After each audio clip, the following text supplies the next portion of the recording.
자, 그럼 오늘장 추천주로 넘어가 보겠습니다. 어떤 종목인가요? 네, 하이브입니다. 네, 하이브에는 어떠한 장점들이 있을까요? 네, 우선 앞서 일부에서 YG엔터도 말씀을 드렸었는데요. 결국은 이제 리오프닝과 관련해서, 위드 코로나와 관련해서 엔터주들이 강세를 띨 수밖에 없다. 이 부분에 대해서 말씀을 드려야 될 것 같아요. 그 BTS가 이제 4분기에 미국 오프라인 공연을 실시하겠다라고 이제 콘서트 개최를 알렸거든요.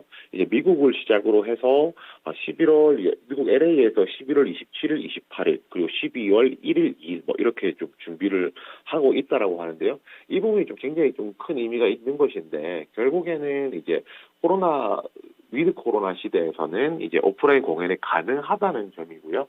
그리고 여기서 조금 특징적인 것이 과거에는 저희 플랫폼에 대한 것이 없었지만은 이제 코로나19 이후에 이제 플랫폼에 대한 서비스들이 많이 생긴 상태고요.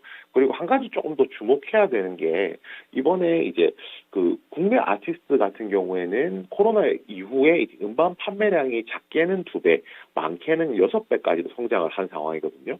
결국에 이제 그 음반 판매량이 6배까지 늘어났다는 것은 당연히 이 음반이라는 건 팬들이 사기 때문에 팬덤화에 성공했다라고 보는 것이 맞는 겁니다. 쉽게 말해서 팬덤이 거의 6배 가까이 성장을 했다라고 보는 게 맞고요.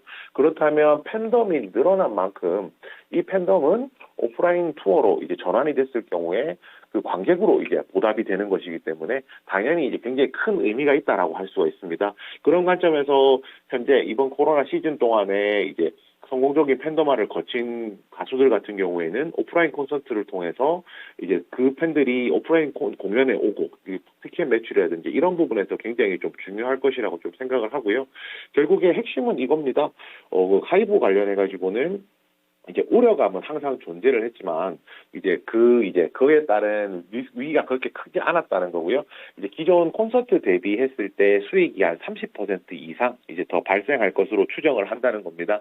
그렇다면은 팬덤도 많이 커졌고 그에 따라서 콘서트 수익도 늘어난다. 그리고 앞으로 오프라인 공연이 계속해서 더 많이 만들어질 것이기 때문에 이러한 모멘텀 자체는 점진적으로 더 커질 수 있다라고 이렇게 보면 좋을 것 같고요.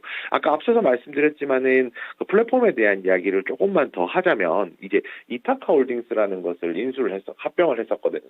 합병을 했었거든요. 인수를 했었는데 여기에 뭐 저스틴 비버라든지 뭐 아리아나 그란데와 같은 글로벌 팝스타죠. 글로벌 팝스타들이 소속이 되어 있기 때문에 이러한 가수들까지 오프라인 전선에 뛰어든다라고 하면 매출과 영업이익 상승에 더 크게 도움이 될 것이라고 기대하고 있습니다. 네. 자, 지금 엔터주와 관련해서 좋게 보시면서 그중에선 하이브를 집어주셨는데요. 그렇다면 가격 전략 간략하게 들어보겠습니다.